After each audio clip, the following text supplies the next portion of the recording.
اے مومنو مبارک رمضان کا مہینہ۔ السلام علیکم ورحمۃ اللہ وبرکاتہ۔ الحمد للہ الذی کفا وسلام علی عباده الذین اصطفى، اما بعد فاعوذ باللہ من الشیطان الرجیم، بسم اللہ الرحمن الرحیم۔ یا ایہا الذین آمنوا کتب علیکم الصیام کما کتب علی الذین من قبلکم لعلکم تتقون، ایاما معدودات، فمن كان منكم مريضا أو على سفر فعدة من أيام أخر۔ وعن النبي صلى الله عليه وسلم قال الله تبارك وتعالى الصوم لي وأنا أجزى به، أو كما قال عليه الصلاة والسلام۔ محترم حضرات، رمضان المبارک کا مہینہ شروع ہو چکا ہے۔ اللہ تبارک و تعالی نے اس مہینے کو اپنا مہینہ قرار دیا ہے، اور اس مہینے میں ایک بہت ہی اہم عبادت انجام دی جاتی ہے جس کا نام روزہ ہے۔ روزہ ارکان اسلام میں سے ایک اہم رکن ہے، جس کے بارے میں اللہ کے رسول صلی اللہ علیہ وسلم نے فرمایا کہ اللہ رب العزت ارشاد فرماتے ہیں کہ روزہ میرے لیے ہے اور میں ہی اس کا بدلہ ہوں۔ ارکان اسلام 5 ہیں، یہ ہم سب جانتے ہیں: توحید، ایمان، اس کے بعد نماز، اس کے بعد زکوٰۃ، اور اس کے بعد رمضان شریف کے روزے، اور اس کے بعد حج۔ یہ 5 ارکان اسلام ہیں اور یہی اہم عبادات ہیں۔ شیخ الحدیث رحمۃ اللہ علیہ نے اپنے فضائل کے اندر ان کا خلاصہ بڑا ہی بہترین تحریر فرمایا ہے، اور بڑا عجیب اس کا انداز ہے۔ لکھا ہے کہ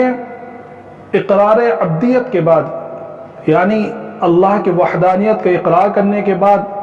اور ایمان لانے کے بعد، اللہ کی محبت اور اللہ کی چاہت جب دل میں آتی ہے، اور مومن بندہ یہ سوچتا ہے کہ وہ اپنے محبوب سے، اپنے خالق سے، اپنے بنانے والے سے اور اپنے معبود سے ملنا چاہتا ہے، اس کی بارگاہ میں حاضر ہونا چاہتا ہے، اس کی دربار میں حاضر ہونا چاہتا ہے، تو فرمایا کہ اس کی دو حاضری ہیں، ایک آقا کے دربار کی اور ایک محبوب کی بارگاہ کی۔ پہلی حاضری روحانی حاضری ہے، جس کو ہم تمام لوگ نماز کے نام سے جانتے ہیں، اور نماز وہ عبادت ہے کہ جب بندہ نماز پڑھتا ہے تو گویا وہ اللہ کے سامنے کھڑا ہوا ہوتا ہے اور اللہ سے اپنے حاجات کو پیش کر رہا ہوتا ہے۔ اس لیے اللہ کے رسول صلی اللہ علیہ وسلم نے فرمایا الصلاۃ معراج المؤمنین، کہ نماز مومن کی معراج ہے۔ اور جب بندہ نماز پڑھتا ہے تو نماز کے اندر وہ سب سے پہلے یہ کہتا ہے سورہ فاتحہ کے اندر اللہ کی تعریفات کے بعد ایاک نعبد و ایاک نستعین، کہ اللہ ہم تجھ ہی کو اپنا معبود مانتے ہیں، تیری ہی عبادت کرتے ہیں اور تجھ ہی سے مدد مانگتے ہیں۔ اور اسی طرح جو نماز کے لیے بلایا جاتا ہے تو اذان کے اندر کہا جاتا ہے حی علی الفلاح، کامیابی کی طرف آؤ، اور یہ کامیابی دنیاوی بھی ہے اور آخرت بھی ہے۔ اور اللہ رب العزت نے نماز کے اندر کامیابی کا وعدہ کیا ہے، اور جب بندہ اللہ سے مانگتا ہے تو اللہ اس کو کامیابی دیتے ہیں، اس کی مدد بھی کرتے ہیں اور اس کو ہر طریقے سے نوازتے ہیں۔ اب جب بندے کو اللہ نے نواز دیا اور اللہ رب العزت نے اس کی ضروریات کو پورا کر دیا اور اس کی ضروریات کے کفیل اللہ رب العزت خود بن گئے، تو اللہ رب العزت کی طرف سے اعلان ہوتا ہے کہ اے میرے بندو، جن کو میں نے کسی مصلحت کے اعتبار سے بہت سارا روپیہ دیا ہے، وہ اپنے تمام مال میں سے کچھ جو ہے ان بندوں کو دے دو جن کو میں نے کسی مصلحت کی وجہ سے مال سے نہیں نوازا ہے، جس کا نام زکوٰۃ ہے۔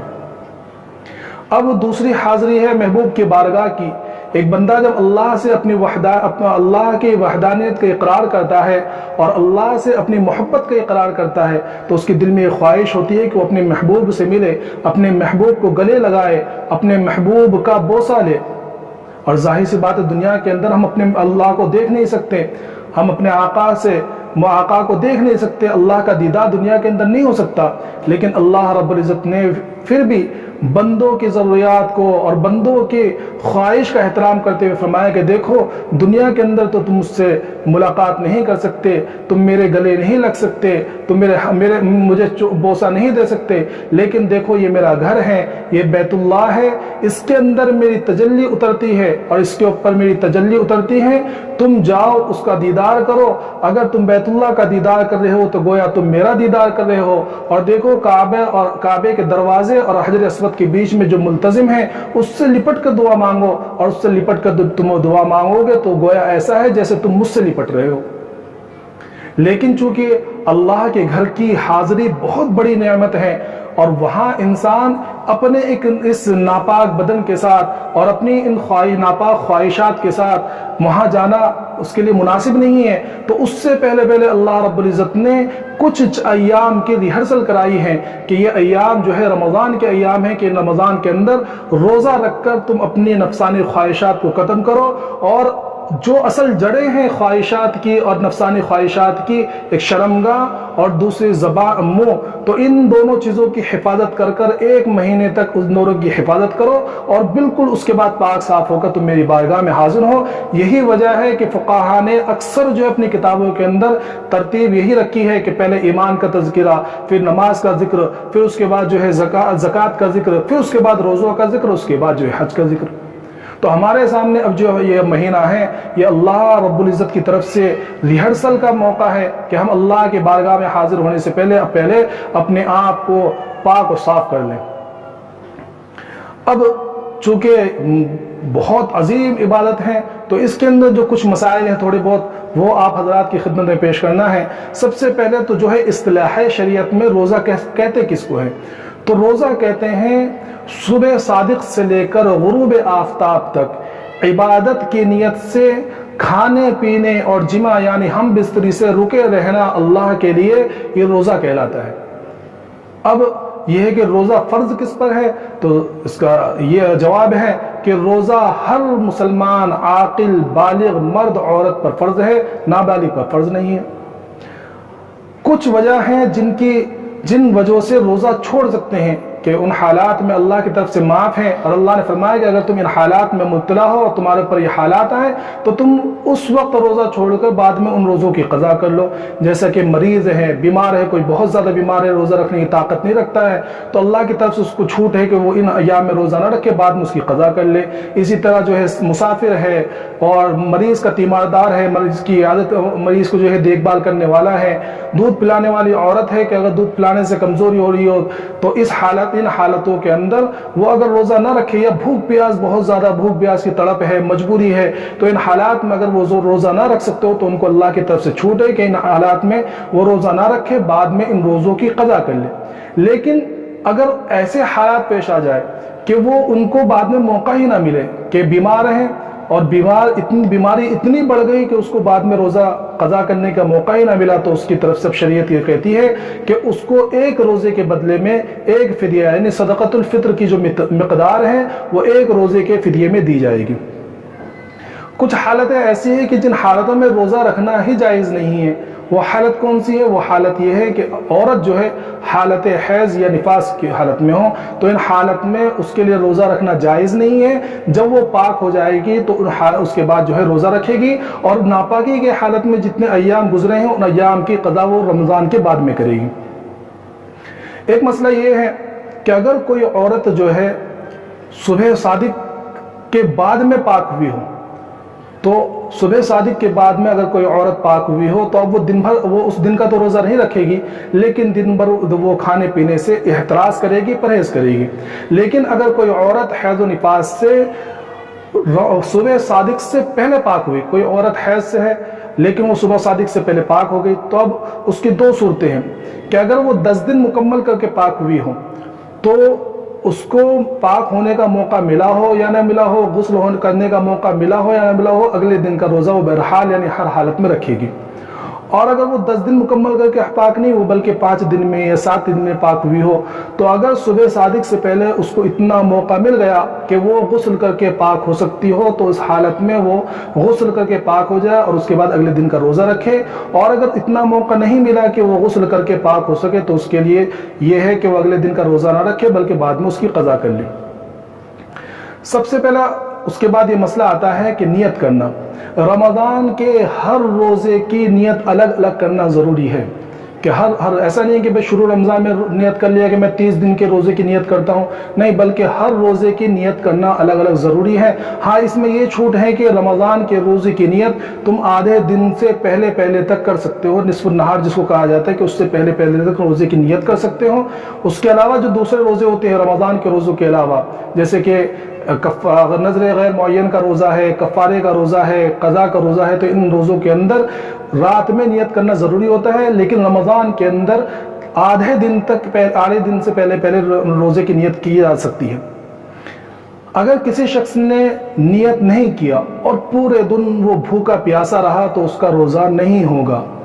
نیت کرنا ضروری ہے، اور ہاں یہ الگ بات ہے کہ نیت میں تلفظ کرنا ضروری نہیں ہے، یعنی کہ بالکل زبان سے یہ کہنا کہ میں کل رمضان کے روزے کی نیت کر رہا ہوں، ایسا کہنا ضروری نہیں ہے، بلکہ اگر دل میں نیت کر لی کہ میں روزے کی نیت کرتا ہوں، رمضان کے روزے کی نیت کرتا ہوں، تو بھی اس کا روزہ ہو جائے گا، تلفظ ضروری نہیں ہے۔ بلکہ اگر سحری بھی کھا لی اس نے روزے کی نیت سے تو بھی اس کا روزہ ہو جائے گا، اس کی نیت قبول ہو جائے گی۔ اس کے علاوہ جو دوسرے روزے میں نے بتایا ان روزوں کے اندر نیت کرنا ضروری ہے۔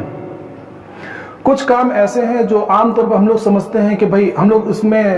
سش و پنج میں رہتے ہیں اور اس تعامل میں رہتے ہیں کہ بھئی یہ کر سکتے ہیں نہیں کر سکتے ہیں، تو ان کے بارے میں یہ ہے کہ جیسے رمضان میں یعنی روزے کی حالت میں سرما لگانا اور آنکھ میں دوائی ڈالنا، انجیکشن لگانا، سر میں تیل لگانا، اسی طرح بالوں کا کاٹنا، اور اسی طرح جو ہے ٹیکا لگوانا، یا روزے کی حالت میں خون ٹیسٹ کرانا، یہ وہ تمام صورتیں ہیں جس سے روزے کے اندر کوئی خرابی نہیں آتی، روزہ نہیں ٹوٹتا، روزے دار اپنے روزے پر برقرار رہتا ہے۔ اسی طرح جو ہے سر میں تیل ڈالنا، یا گرمی کی وجہ سے جو ہے گرمی کی شدت ہے تو بھیگا ہوا رومال لے کے سر کے اوپر اگر کسی شخص نے رکھ لیا تو اس حالت میں بھی اس کا روزہ نہیں ٹوٹے گا، کوئی کراہت نہیں، بلا کراہت وہ بھیگا ہوا رومال اپنے سر کے اوپر رکھ سکتا ہے۔ اسی طرح گرمی کی وجہ سے اگر کسی شخص نے غسل کر لیا تو بھی اس کے روزے میں کوئی کراہت نہیں آئے گی۔ بعض دوست احباب یہ بھی پوچھتے ہیں کہ بھئی روزے کی حالت میں ناخن کاٹنا کیسے ہے؟ تو روزے کی حالت میں ناخن کاٹنا جائز ہے، بلا کراہت جائز ہے، اس سے روزے کے اوپر کوئی فرق نہیں پڑتا۔ اسی طرح میں نے بتلایا کہ بال کاٹنا بھی جائز ہے۔ یہ تمام وہ صورتیں ہیں جو عام طور پر ہمارے پیش آتی ہیں، تو ان تمام چیزوں کا خیال رکھتے ہوئے اور رمضان کی جو اصل حقیقت ہے اس حقیقت کو پانے کی کوشش کرتے ہوئے رمضان کے روزے رکھنے کی کوشش کی جائے۔ اور رمضان یہ اللہ کا مبارک مہینہ ہے، اور اس کے بارے میں اللہ کے رسول صلی اللہ علیہ وسلم بہت ساری فضیلتیں بیان فرمائی ہیں، اور نہ رکھنے والے کے اوپر بھی بہت ساری وعیدیں اللہ کی طرف سے آئی ہے۔ ایک موقع پر اللہ کے رسول صلی اللہ علیہ وسلم نے فرمایا، اور بہت لمبی حدیث ہے، میں صرف اس کا یہ ٹکڑا سنانا چاہتا ہوں کہ اللہ کے رسول صلی اللہ علیہ وسلم فرمایا کہ جو شخص رمضان کے اندر اپنی مغفرت نہ کرا سکے، کہ رمضان کا وہ مہینہ کہ جس کے اندر اللہ کی رحمتیں ٹوٹ کر برستی ہے اور اللہ کی طرف سے رحمتوں کی بارش ہوتی ہے، ایسی حالت میں بھی اگر کوئی شخص رمضان کے مہینے میں اپنی مغفرت نہ کرا پائے تو اللہ کے رسول صلی اللہ علیہ وسلم نے اس کے لیے حضرت جبرائیل کی بد دعا پر آمین کہا ہے۔ تو اللہ سے دعا کریں کہ ہم رمضان کو صحیح طریقے سے اور روزوں کو صحیح طریقے سے رکھنے والے بنیں، رمضان کا حق ادا کرنے والے بنیں۔ اللہ رب العزت ہم تمام کو صحیح طریقے سے روزہ رکھنے کی توفیق عطا فرمائے اور رمضان کی برکتوں سے مالا مال فرمائے۔ وآخر دعوانا ان الحمد للہ رب العالمین۔